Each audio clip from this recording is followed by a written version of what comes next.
Hi friends, நம்ம ஈராட் மூவிஸில் தெலுங்கு படமான மத்து வதலர் 2 எப்படி இருக்குன்னு பார்ப்போம். இந்த கிரைம் காமெடியில் ஸ்ரீசிம்ஹா, சத்யா மெயின் லீடாக நடிச்சிருக்காங்க. ரித்திஷ் ராணா இயக்கியிருக்காரு. 2019 இதோட ஃபர்ஸ்ட் இன்ஸ்டால்மெண்ட் வந்தபோது யங் ஆடியன்ஸ் மத்தியில் நல்ல வரவேற்பு இருந்ததால 5 வருஷம் கழிச்சு அதோட சீக்குவலாக போன வீக்கெண்ட் தியேட்டரில் ரிலீஸ் பண்ணியிருக்காங்க. இந்த படக்கதையில் ஏசுதாஸும் பாபு மோகனும் இப்போ எமர்ஜென்சி டீமில் ஸ்பெஷல் ஏஜென்ட்ஸாக இருக்காங்க. இது ஹை ரிஸ்க் ஆபரேஷனுக்காகவே ஆரம்பிக்கப்பட்டது.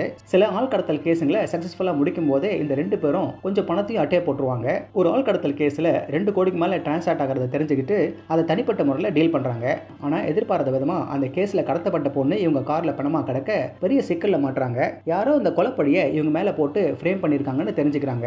யார் எதுக்காக இவங்களை ஃப்ரேம் பண்ணணும், இந்த 2 பேரும் அந்த படியிலிருந்து மீண்டு வந்தாங்களா இல்லையா என்பது தான் இந்த படத்தோட மீதி கதை. ஃபர்ஸ்ட் ஹாஃபில் டெலிவரி ஏஜென்ட்டாக இருந்தவங்க எப்படி ஸ்பெஷல் ஏஜென்ட்டாக மாறினாங்க என்பதையும் அவங்களோட வேலையில் எப்படி முன்னேறாங்க என்பதை நல்ல காமெடியாக கொண்டு போயிருக்காங்க. ஆனால் உண்மையான ட்ராமா 2 கோடி சம்பந்தப்பட்ட கடத்தல் வழக்கில் இவங்க 2 பேரும் ஈடுபடும் போது தான். அடுத்து ஒரு சரியான சம்பவத்தோட இன்ட்ரோல் பிளாக் வந்து செகண்ட் ஹாஃப் எதிர்பார்க்க வைக்குது. ஆனால் செகண்ட் ஹாஃப் அப்படியே கிரைம் த்ரில்லராக மாறுது. இந்த மாறுதல் ஃபர்ஸ்ட் ஹாஃபோட காமெடிக்கு மேட்ச் ஆகல. ஆனால் இயக்குனர் ராணா சிச்சுவேஷனல் காமெடியை வேண்டிய இடத்துல சொருக்கி காப்பாத்திடுறாரு. மேலும் டிவி சீரியல்களை கிண்டல் பண்ணி அப்புறமா வழக்கமான கிளீஷேக்களை சேர்த்து இன்னும் கொஞ்சம் சிரிப்பை வரவழைக்க ட்ரை பண்ணியிருக்காரு. வெண்ணிலா கிஷோரும் சுனிலும் இந்த காமெடிக்கு கொஞ்சம் சப்போர்ட் பண்றாங்க.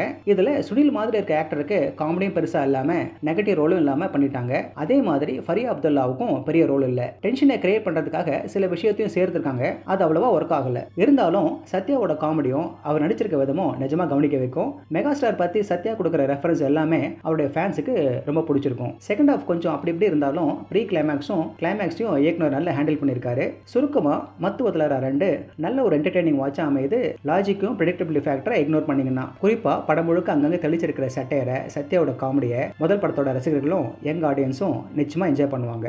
ஓகே ஃப்ரெண்ட்ஸ், இதே போல இன்னொரு சுவாரஸ்யமான பட விமர்சனத்தோடு சந்திக்கிறேன். இந்த விமர்சனம் உங்களுக்கு பிடிச்சிருந்துச்சுன்னா உடனடியாக லைக் பண்ணுங்கள், ஷேர் பண்ணுங்கள். நன்றி.